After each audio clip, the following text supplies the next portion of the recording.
And we're live. Hey, everybody, and welcome to the Intro to Defense Innovation, an AMA with Kristen Hajduk from Golden. I'm Mark Cervantes from Capital Factory. And before I give you kind of the layout of what we're going to accomplish here in the great conversation, I would be remiss if I don't welcome the CEO, Mr. Josh Baer of Capital Factory, to come forward and really kind of kick things off. Josh? Howdy. My name is Joshua Baer, and I'm the founder and CEO of Capital Factory. Capital Factory is the center of gravity for entrepreneurs in Texas, the #1 state for startups in the U.S. Thousands of entrepreneurs, programmers, and designers gather day and night, in person and online, for meetups, classes, and co-working. With boots on the ground in Austin, Dallas, and Houston, we meet the best entrepreneurs in Texas and introduce them to their first investors, employees, mentors, and customers. Capital Factory has invested in more than 300 Texas startups over the past decade. Whether physically in person or virtually online, Capital Factory is buzzing with energy and activity every day. Start with all the geekiest events on meetup.com and sprinkle in out-of-town guests, book signings, hackathons, innovation conferences, and pitch events. We're talking about thousands of participants every month. Most of the events are free, open to the public, and streamed over the internet. Capital Factory is all about community. Everyone's here to meet other people who can help them on their journey or to help others find their way. We kick off every morning with a text-based Ask Me Anything session with a mentor or investor in our Slack channel. Anyone in our community can ask questions in real time, and everyone else can see the answers. These are some of the most active investors and the most successful entrepreneurs in Texas. Those same mentors and investors do regular office hours where they volunteer a few hours a month. It's easy for any of our community members to find people with specific interests or expertise and to book a 30-minute meeting with them. With hundreds of mentors and investors in the network, there are dozens of meetings happening every day. Our co-working space provides desks, offices, conference rooms, classrooms, a podcast room, a video conferencing booths, and more. But the most important spot is the kitchen, because that's where everybody comes together. That's the real reason everyone's here, to meet each other. And every day at Capital Factory is demo day. Maybe it's the local angel investor network or a venture capitalist from out of town. Maybe it's one of the Fortune 500 scouts looking for new tech or a state or federal government official. It's delegations from other countries, school kids, army generals, and celebrities. We've helped entrepreneurs get in front of Tim Cook, the CEO of Apple, Satya Nadella, the CEO of Microsoft, Sundar Pichai, the CEO of Google, and even President Obama. How do we know who to put in front of the president? Well, first, they go through an intensive interview and assessment process where they're vetted by our staff and our mentor network. We categorize them by industry and technology and score them based on traction and potential. Then, they have to work their way up to the top. On the way, they'll often meet with members of our Innovation Council of Fortune 500 scouts looking for startups with technology that can give the big companies a competitive advantage. They're hanging out in the kitchen of the co-working space and in our Slack channels online. They partner with startups to go after big government contracts with the Army Futures Command, Air Force Ventures, and the Texas Military Department. The money is flowing. In the past year, 30 startups in our community received more than $60 million in non-dilutive funding through government programs. Capital Factory is also the official Google Tech Hub for Texas. Google plugs us into a global network of other entrepreneurial communities and creates unique opportunities to help our startups attract investors, increase diversities, and access Google services. All of this activity creates exclusive deal flow and data for our investment fund. Our goal is to invest in the best deals in Texas, no matter who leads them. Over the past 10 years, we've secured $110 million in pro rata, super pro rata, and follow-on rights in more than 600 companies. We watch them all interact with our mentors, investors, Innovation Council, and each other, so we know which ones to invest in. Some of our most successful companies include Aceable, Coder, Data.World, Icon, Sensei, Storable, and WP Engine. Thanks, Josh. Giddy up, it's time to go, right, for the AMA. All the things that Josh just said are absolutely pivotal, to innovation and continuing to push the envelope of innovation. And I think that's why we've brought here today to speak to everybody, one of those that are continuing to push innovation forward. And that's Kristen. Kristen, if we can pull up her bio, I want to talk a little bit about her. I've had the pleasure of meeting her about a month ago, and we are extremely fortunate that she's here today. She understands the complexities of innovation and understands how to get innovation forward, especially when it comes to defense. We all can read her background.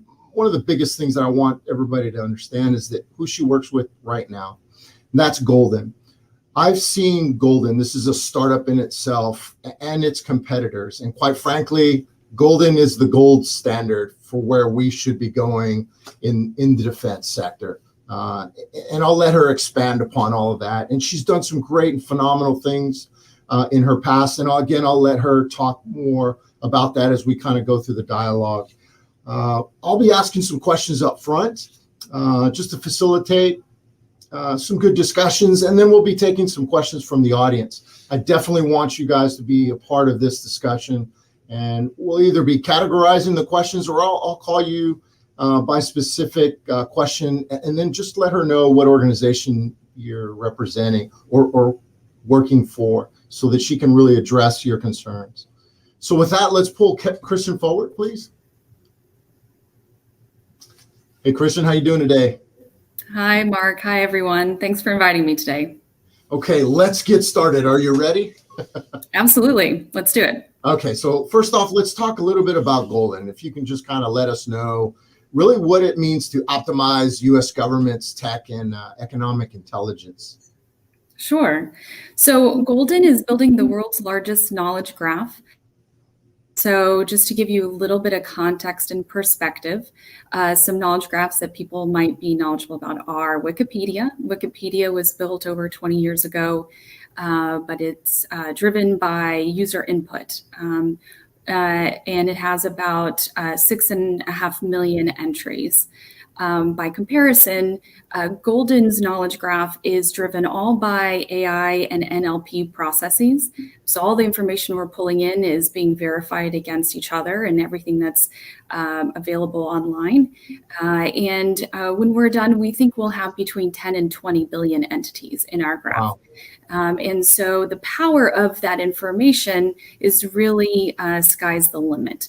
You can use it to understand economic flows. You can use it to understand deep tech verticals, not only quantum, but you can get as specific as quantum cryptology for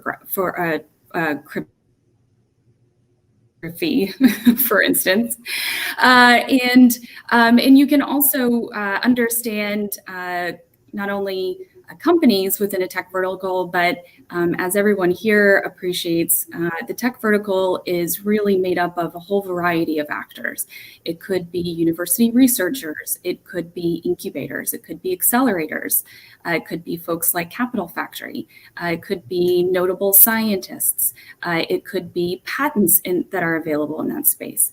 And it also includes private sector investors as well as government grants and government programs, some of which, I helped run at NSIN. So, really to understand all of the actors within a tech vertical really goes beyond anything that we've had in the past in terms of business intelligence or technology research.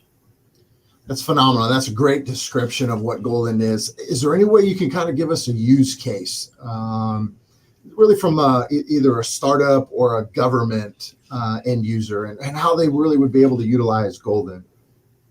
Sure. So like I said, it is simply a knowledge graph that can be queried. If you are a VC or if you're a government entity, and you'd like to develop intelligence on a particular company, you can use Golden to do that. From the government perspective, government acquisitions has traditionally been a very passive process. The government places an RFP on their website. Some people find it, some people don't. And then by definition, that means that, not necessarily the most qualified companies are the ones finding and engaging on that particular request for proposal. And so with Golden, you can query the graph to understand all of the companies and the university research that is out there in that particular space that you're looking. So then you can be a proactive player by being able to reach out to those entities and say, hi, we are interested in this technology. We believe you have a solution that could really help us. And therefore, we'd really consider you applying to this RFP. And the government has never experienced before, simply because the technology wasn't available for them to do that. But having that robust knowledge about the tech space and who's out there would sort of revolutionize the way the department interacts with companies. And the value of Golden is that the information is continually updated. So, I like to say all the time, the pain point of a CRM is that it's a CRM, right? You have to manually input that information. And of course, the moment you manually put that information into your CRM, it goes stale. Why? Because especially in deep tech industries, they're so dynamic right now. Companies are being created every day. They're being acquired every day. They're going bankrupt. Maybe they're partnering with a different company. And because that space is so dynamic, it's almost impossible for a person to know everything that's happening every day within that particular space. And with Golden, you don't have to worry about that anymore. It does all the heavy lifting for you. And so instead of having to do all that basic research, instead your team is focusing on higher order analysis and really, focusing on what does this organization and how can we best take action. Yeah, great. In everything you've just said, I can just tell there's a little tone because you've struggled through that probably during your time at NSIN. I don't know if you can really kind of expand upon, how would you encourage those startups and those innovators that don't give up? I mean, we desperately need you, and this is kind of how we can pull you forward or collaborate, because you mentioned a lot of stakeholders in this effort. Can you expand upon those times? Are you willing to talk about it? Yeah, for sure. I think I really just try to make it as simple as possible so that people have an entry point, and they can start to, be more informed actors in that space. So on a very basic level, doing work with the government requires you identifying 3 different kinds of entity within that government space. You need to identify an end user, right? Who is that person in the government whose life is going to be bettered by having your tool at their disposal? Then you need to understand who is the person in government that has the funding.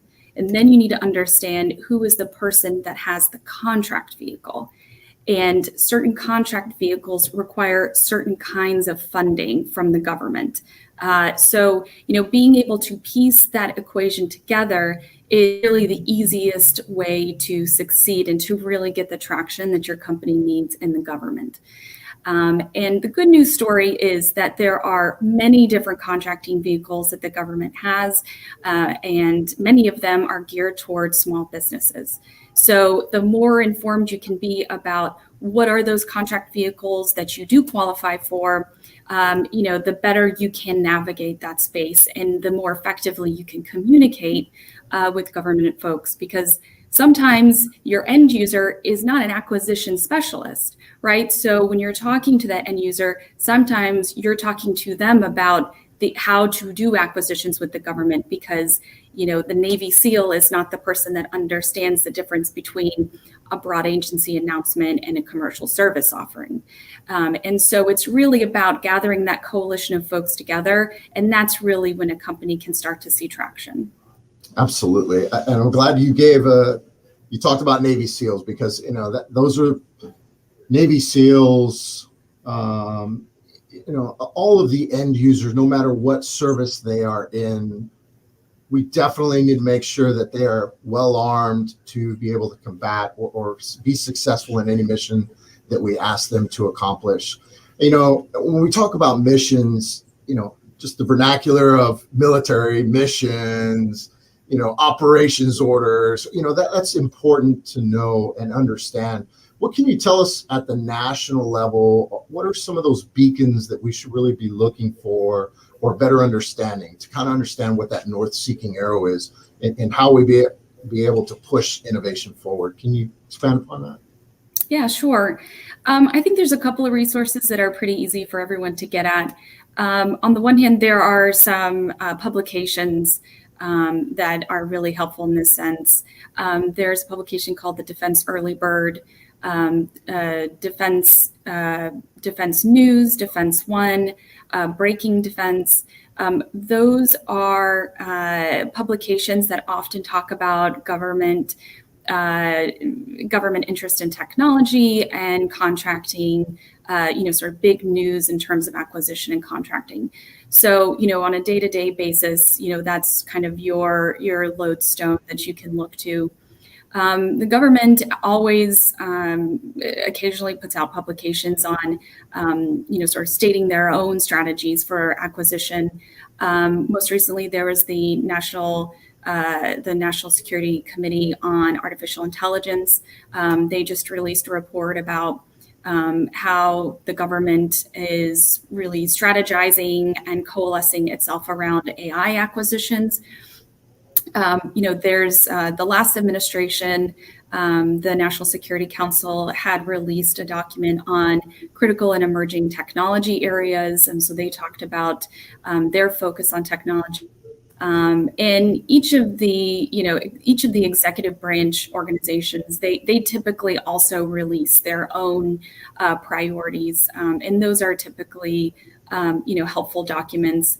In that, if you can use those documents to determine, where are those connections within the government that are best for your or your offering, they can sort of help you network and find those right POCs for you. This is absolutely great dialogue. I want to make sure that our audience members know that please generate as many questions as you can. We're going to address all of them. We need them to come in so that we can really get after what your challenges are, and so that Kristen can kind of better really lay out a path forward.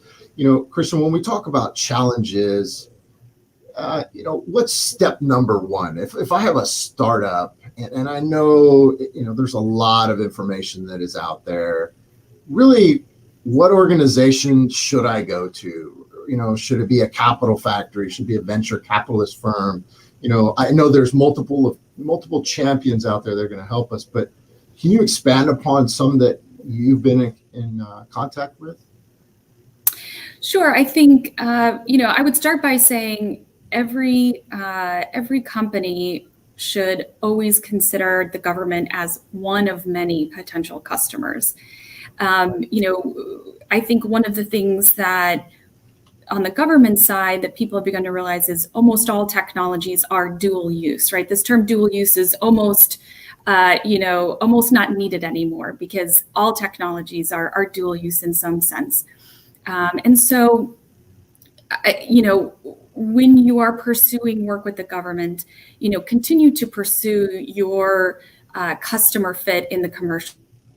Want to rely on just one customer for the health of your business, especially in the early stages. And so, similar to on the private sector, how you would think of first I'll do my friends and family round, then I'll do my angel round, then I'll do my Series A.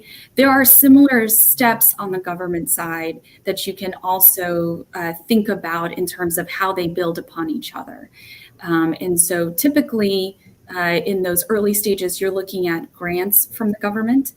That could be SBIR, STTR, but there are other grants that the National Science Foundation gives, and there are several other programs like that that give you non-dilutive funding when you're in those early stages. And that's typically a good entry point for most companies. And then as you have a product that is ready to use and can be sold if you already have commercial customers, let's say, there are a range of non-FAR based contracts that you as a company can go after. I already mentioned too, the broad agency announcement, commercial service offering. There's also several other kinds of prototyping authorities that early stage companies can use as well. A way to sort of help gauge which of those contracts are best for you is to understand what tech readiness level your company best fits into. You can Google it, tech readiness level, and sort of look at those definitions. And the reason why that's important is that helps the government decide what kinds of funds and what kinds of contracts they can leverage for your offering. And so it's really a translation mechanism that helps the government figure out what they need to do on their end in order to support you as a small business. So when you're talking about TRL 3 to 6, that's sort of the space that we're talking about, this mid-range of prototyping, BAAs. There's also OTA consortiums and partnership intermediary agreements. And these are two things uses to help them engage with small businesses. So there are between 80 and 90 OTA consortiums that exist in the United States today.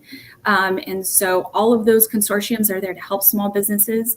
Similar to how Capital Factory does, they give you access and they give you tools and resources that are really valuable. And there's a membership process that you go through in order to become a member of a consortium. So I'd really encourage small businesses to look at those because they can give you a lot of support. There are also, depending on which state you're in, there are PTACs, and PTACs are individuals that the state hires to help businesses do work at the state and local level, and that's typically a free resource for small businesses. So, in my humble opinion, I think it's underutilized, and it's free, so that's always great for a small business. And then, once you have some of those kinds of mid-tier contracting vehicles, what you want to do is leverage them to get traction within a particular organization so that when the budget cycle comes around, they are thinking of their need for your service or your offering running up to their budget planning process for the next fiscal year. So the next step is for you to get into that annual budget cycle so that organization you're now sort of a more firm part of that organization's business on an annual basis. And so those vehicles are really meant to help you develop that runway so that you can get that annual traction. So that's really kind of, it's a pretty basic understanding of how that works. But that's really kind of the best way that I can outline here for small businesses to think of, their kind of runway to building up a relationship with the government. That was, you kind of explained the complexities of working with government, really understanding all the knowledge base, and your expertise is definitely showing. What I will say, just a shameless plug here for Capital Factory, is don't worry, fear not.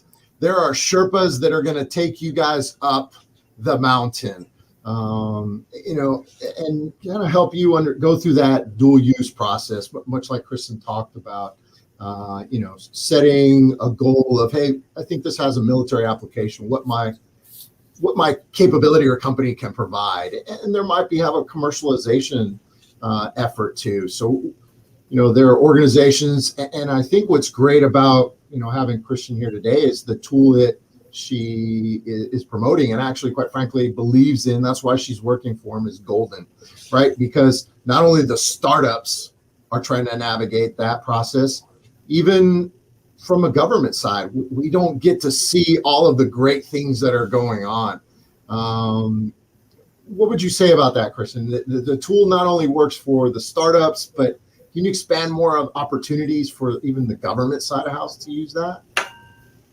To use Golden? Yeah, to use Golden. Sure. Yeah. I mean, I think, the value of Golden is that we're actually, as we bring in information, we're actually building more knowledge than previously existed online.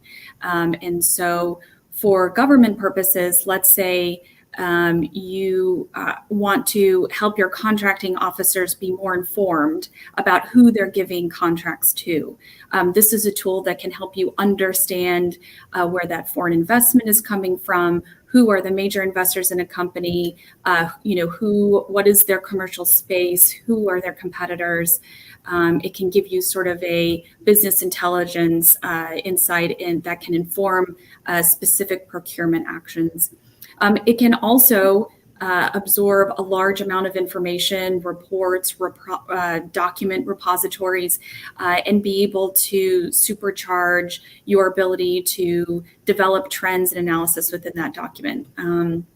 So let's say if you want to know things like, I want to give you this repository of research and development reports, and I want to learn more about, where has the Army spent its money on emerging tech over the last 10 years. That's something you can do with Golden.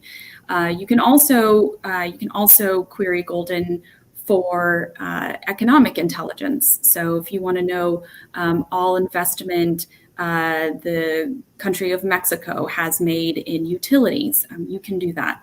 And so there's a large use case for, a lot of the counter-threat finance programs that the government has, as well as the programs the government has when they want to review major mergers and acquisitions with international companies. So the acronym is CFIUS, but you can sort of go into details about certain mergers and acquisitions, and you can leverage Golden to get that information.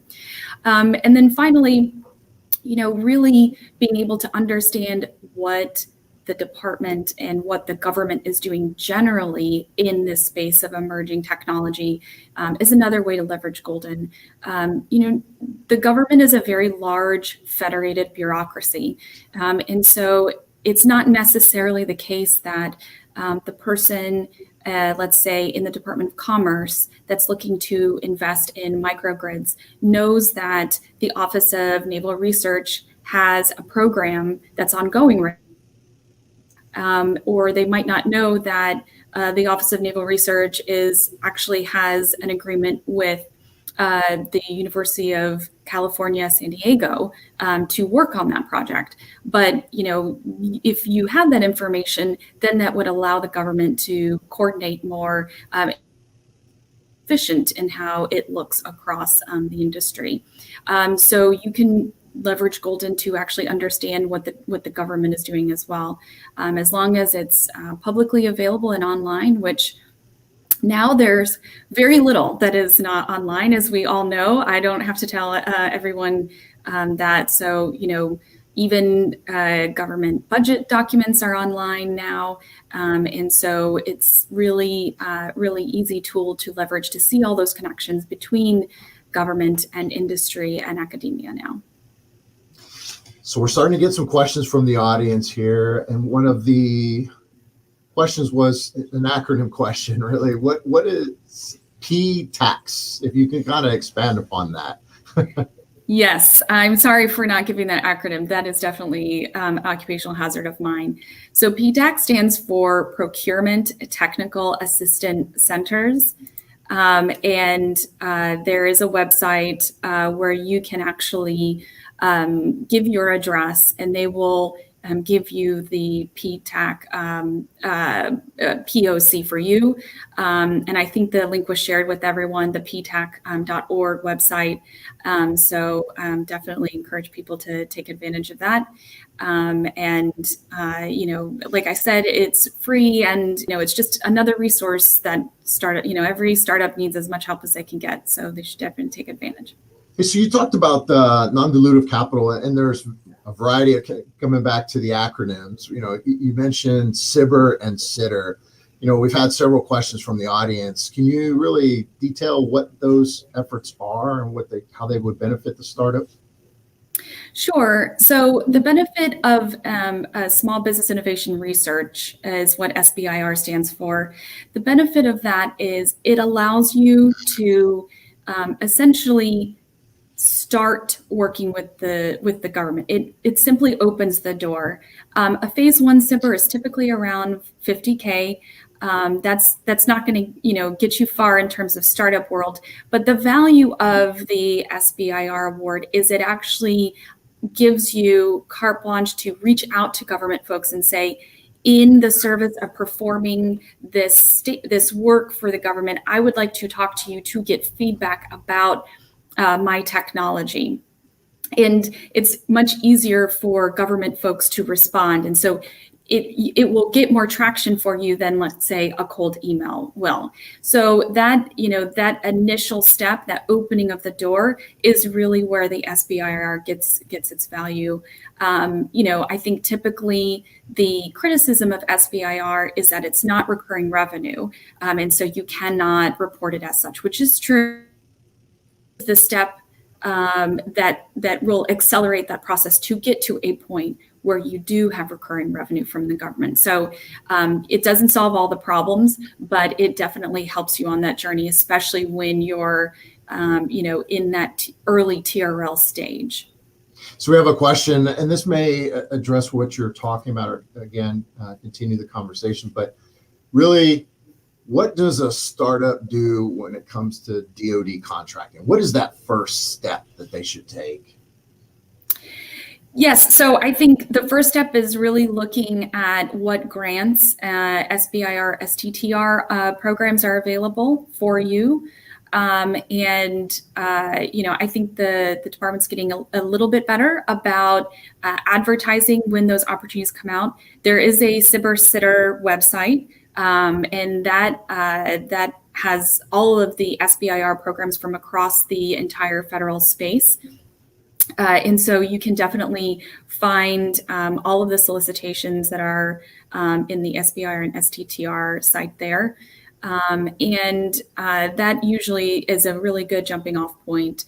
If you want to learn more about contracting, for those that really enjoy the deep dive, you can go to an organization website called the Defense Acquisition University.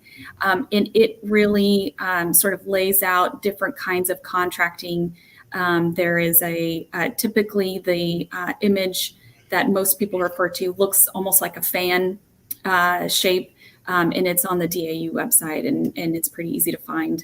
It's a much deeper dive from there, but it's not necessarily good for a dinner conversation. It'll bore your dinner party guests, but it'll help you work with the government. So No, and that what you're talking about is that contracting fan, right? I think it shows two delineations. Really, one of, hey, there's a formal process of how we go and get capability. And then the one on the right-hand side talks about, okay, we're looking at things, much like things that aren't mature. If you have a one-off, the garage idea, and just kind of how to connect. Would you agree upon that? Yes, and I think it really kind of shows you the continuum of, as you mature as a company, what options are available to you within the federal space. I think the other thing to think about is, the department is a very large organization. Yes, it has a lot of money, but it's also very large. And the size is what typically makes it hard to find that right spot for you. But there are many other government entities that are smaller and therefore just a little easier in terms of contracting timelines. That's not to say, I think the point is, if you want to work with the department, start to engage them now, but know that it's a long-term relationship that you're building. It's not there's not a lot of quick win opportunities. But I think in terms of the long-term growth of your company, the long-term relationship is going to be better for you in the long run. But there are any number of organizations in the government that need technological solutions, that are looking for those new deep tech industries. So, if you find that, you are not getting traction with the department that you'd hope for, you can always reach out to another government agency. Like I said, National Science Foundation, their grants are very well known. It's a really great program that they run as well. So, as you would diversify your customer base in the private sector, I would encourage you to do the same thing when you're looking at selling to the government. Hey, everybody, I just want to remind you, keep the questions coming in. And Kristen, the next question is kind of poised in a negative way, and let me give it a positive spin, right? So we heard some troubling news about the JEDI contract and the cancellation of that JEDI contract. What would you say to somebody hearing that news, a small startup or a business? Like, how would you see that as an opportunity? Well, okay, so this is where I am really going a bit off track from my subject matter expertise. So, everyone should double check what I'm about to say and do their own research. But I think the positive spin on that is that there will be several cloud opportunities for the Department of Defense. And so I think for SaaS companies, that could be a good thing because that gives your company an option as to which cloud you can use if you want to work with the government. And so, there's SaaS companies, are typically challenged by working with the government because of compliance thresholds require a lot of overhead for companies to invest in order to reach those compliance issues. And so to have a cloud service that already has met certain government compliance thresholds not only makes it somewhat easier for SaaS companies to work for the government, but this now means that you have a choice as to which cloud service you use. So that's kind of the positive spin that I would put on it. But, I think it's going to, take the next year or two to figure out, where that ends up. And so I think I'm making a lot of assumptions in what I just said, but again, I think we'll see that playing out in the news here in the next year or two. I agree. And what, again, keep the questions coming, but what I've seen several questions come in as far as partnerships, right? So let's say there's a gap in what I would be able to provide to the Department of Defense or to that end customer. How would I go about addressing that? That's not my target niche. And I hear from the end user, they want a more complex system. Can you advise everybody on the line on how they would approach that? Sure. Yeah, there's there are very few needs of complex, right? And ideally, they would like one easy button to solve what is typically a very sticky challenge or a problem set that they have. And so there are several things that a company can do. One is if you apply to a BAA or some sort of request for proposal, you can just be honest. This is where my company has a strength. This is where we don't have a strength, but we are willing to partner with another company. Should you find the part that we can provide, should you find that useful enough, just know that we are open to partnering with other companies that might have also applied to this proposal. You can do. The other thing you can do is, we talked about OTA consortiums already. A lot of what OTA consortiums can help you with is, let's say there is an OTA consortium that is focused on energy alternatives. That consortium is probably knowledgeable about any energy-related RFPs, and they can help serve as a go-between for you. Here is what I can provide. Here is what I'm looking for in a partner organization. That OTA consortium might be one source for you to go to help try to find that partnership.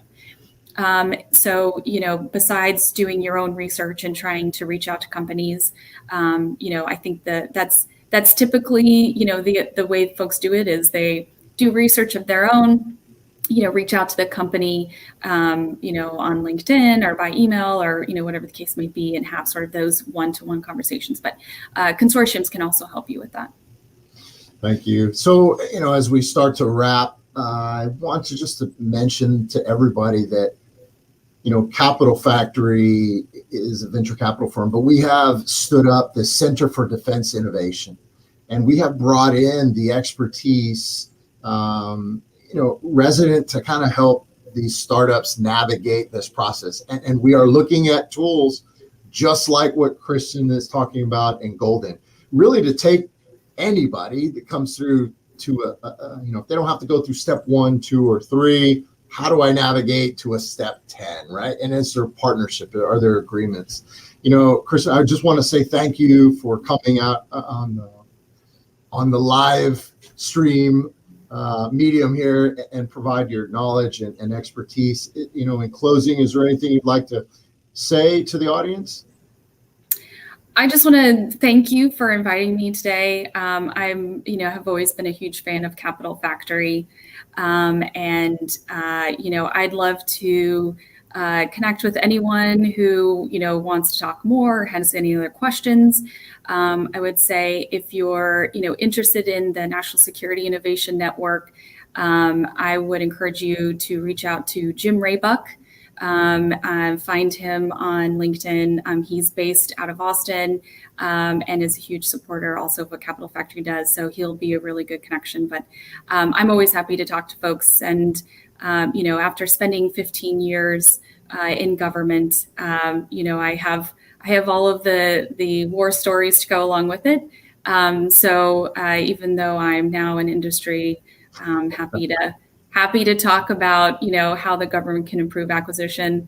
But I think just to sort of leave things on a positive note, one of the things that I have definitely observed in the last 5 years is the private sector is becoming more engaged in conversation with government about how they can support dual use technologies, that might have national security applications, and I believe that the government is taking steps to learn how to be savvy actors and more agile in the acquisition space, as demonstrated by all the contracting vehicles that are available for small companies. So, I can definitely appreciate that it's a challenge, but I can tell you that the challenge is felt on both sides of the fence. Yes, I would agree with that. So, the more that, you can engage folks in dialogue,